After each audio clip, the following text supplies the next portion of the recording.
Hey guys, welcome to Weekend Update. This is just going to be a quick one this week. I want to start off with a mail call item. And we got a little package here from Jim Deadman from Sawlogs Plastic Hubs. And he's got a YouTube channel. He's got some fun content, so make sure you guys check him out. But let's see what he sent us here. So we got a little care package. And we got his channel stickers. Once again, it's Sawlogs Plastic Hubs. Great guy. And let's see, we got a couple of brushes here and a little note. Okay. And what he sent are some of his spill-proof oilers. Move this over a little bit here so we're in frame. So here's one made out of some kind of a little bottle, and he's just got a plug in there, probably Delrin, and a little tube. So that's a nice handy little oiler. And then he's got a large one in here. Some of you guys might recognize what that kind of a cup is used for. So let's see. Important, drink all required. Oh, important, drink all required water. Okay. All right. So anyways, that's a nice large size spill-proof oil cup that he made. That'll be perfect for over on the mill. Alrighty. Well, thank you very much, Jim. That's great. That's awesome. I was not expecting that.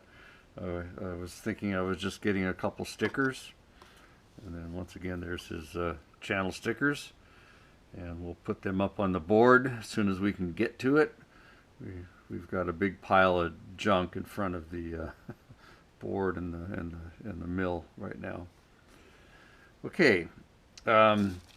So we did get out and went to back to the estate sale that we were at before and picked up a few more things. So let me change the camera around here, or let me move the item up, and we'll take a look at what we got. Okay, so I went back to my buddy's estate sale and I saw this little cabinet. This thing is really cool. I had to have it. So I don't know if you guys can see the brand or not. It's a Wards, and I don't know if that's Montgomery Wards or just Wards. I'm thinking it's just a similar name, Wards. But this thing is really neat. It's a 6-inch. Well, not quite a 6, but drawers are about 1.25 inches. And these are just really neat. And he said I had to take it with whatever was in it. So we got a bunch of mostly AN type flare fittings and fuel fittings and that kind of stuff. There's some other types of fittings mixed in as well. But this is just a really neat little cabinet. And these are interesting. This is some type of aircraft linkage, probably control linkage. And check out this universal joint. It's like a CV joint. That is really cool. So I'm assuming they had pins that would go through whatever type of rod, and probably the other hole is for safety wire. And there's a couple of them in here. Really cool. Like I say, I just mainly wanted it for the box, but there's a rod end, really nice rod end. Some kind of a disconnect coupler.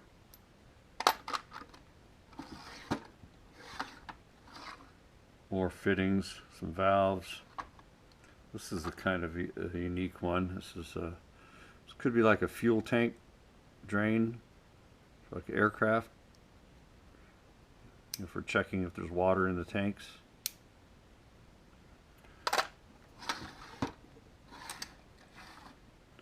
More fittings, some pipe fittings mixed in. These are hose end, I'm assuming. Yeah, so anyways, just a neat little box.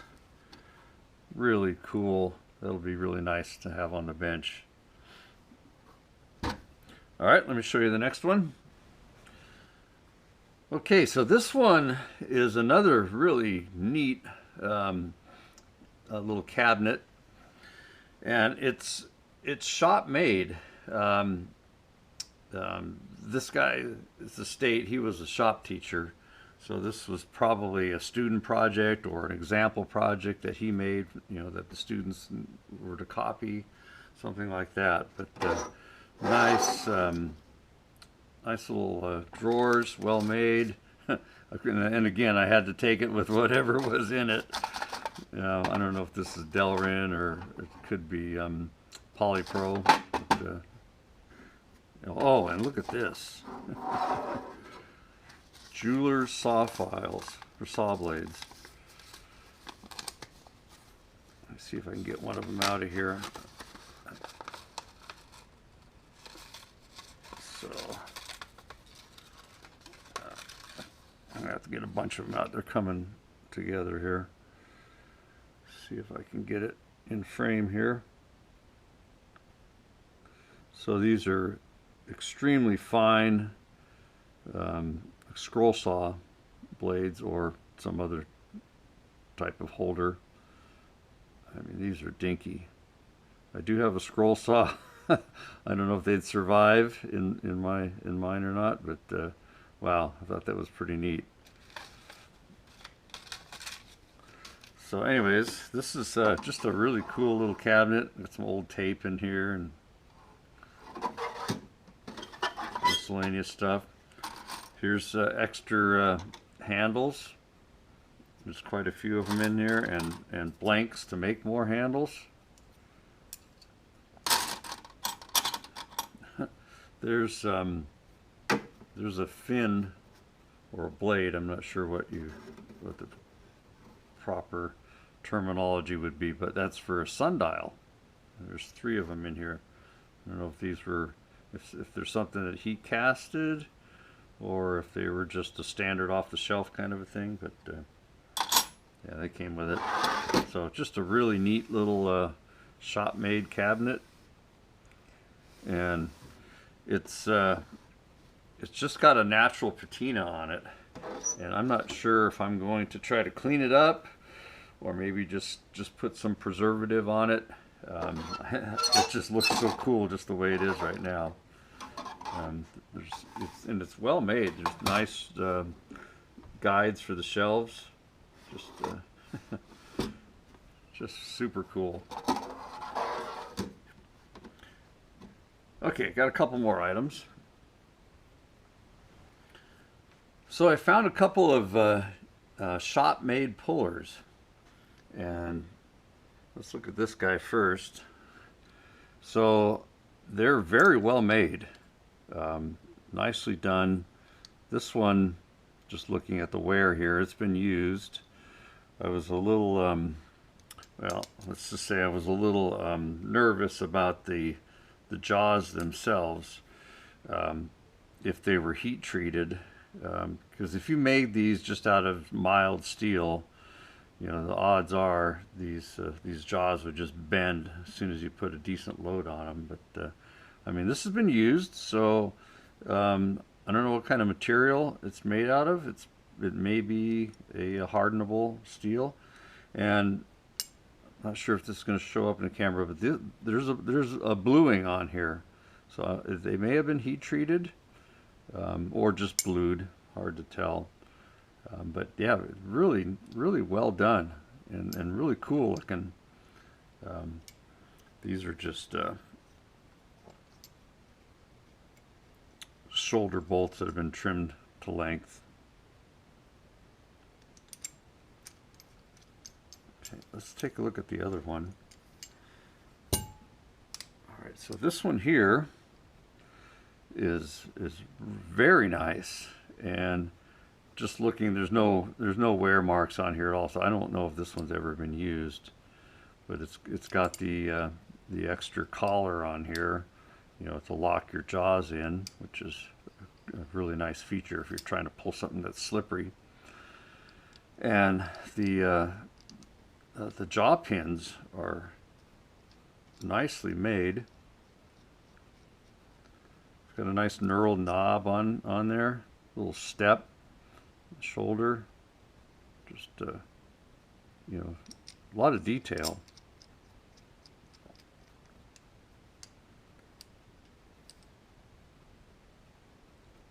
This one doesn't appear to have any bluing on it, and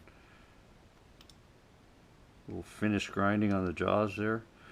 But yeah, I was really excited to see these. These are really unique and interesting. And you can never have enough pullers. So happy to get those. Okay, let's just throw these off to the side. And I grabbed, there were some do-all adjustable reamers up there, and they're all what looks to be unused. They all have the instructions, and most of them have the wrapping still.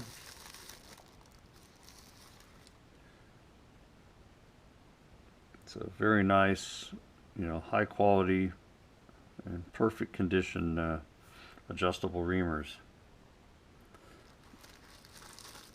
Very handy to have.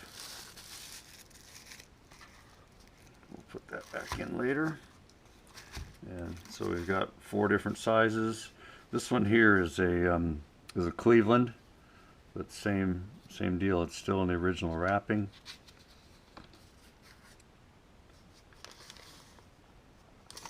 A little different styling.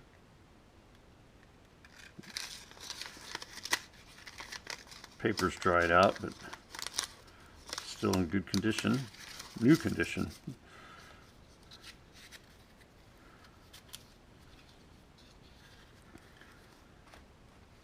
Okay. All right, and then the last item I wanted to show is I grabbed this set of bridge punches. I don't know if it's a complete set or not, but there's a pretty good variety in here. And these are always very handy to have for gasket making, or just any type of punching you need to do through soft material. And this one here, I thought this one was shop made, but it's you guys can see that or not, it's actually a Plexo or Plexto. A little different style. Alright, so guys, that's pretty much it. I've just been really busy working on the home project, remodel work.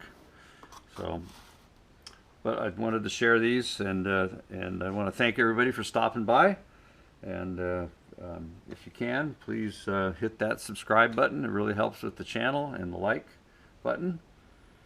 And we're getting real close to the bash here. We've got, what, 2 weeks to go? So we'll hopefully see some of you guys out there at the bash. We'll be there. All right, so it never fails. As soon as you shut off the camera, you think of something else you were going to talk about.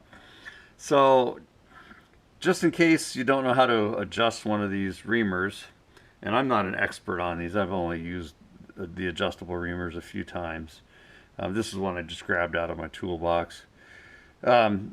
So as you slide the assembly toward this end of the reamer, the diameter gets smaller, and as you go toward the drive end, the diameter will increase. So you just back off the side you want to go to, and then just push it down with the other one. Just run it down. And then when you think you're close to where you need to be, you snug them down. You'll want to use a wrench, but you're only snugging these down. You're not torquing down on them, okay? And then just grab a caliper. And this, when you're checking the size, you want to just very gently, with just a little bit of pressure, just go backwards. Watch your reading, and when you get to the highest reading, that's your size. Okay, and just do that a few times. You want to sneak up on whatever you're reaming. And these are made just for light cuts. And keep adjusting until you get to your final size. They're probably not as precise as a fixed reamer, but it'll get you in the ballpark. Always use plenty of oil when you're reaming. These are hand reamers. I have used them under power. Just go real slow. Use plenty of oil, and never go backwards. When you're pulling your reamer out, always keep it turning a little bit in the forward direction, clockwise, until you get it completely out of the whatever it is you're reaming. Yep. So, anyways, like I say, I'm not an expert on these, but hopefully that helps somebody. Okay. All right. Thanks again, guys, for stopping by, and we'll see you later.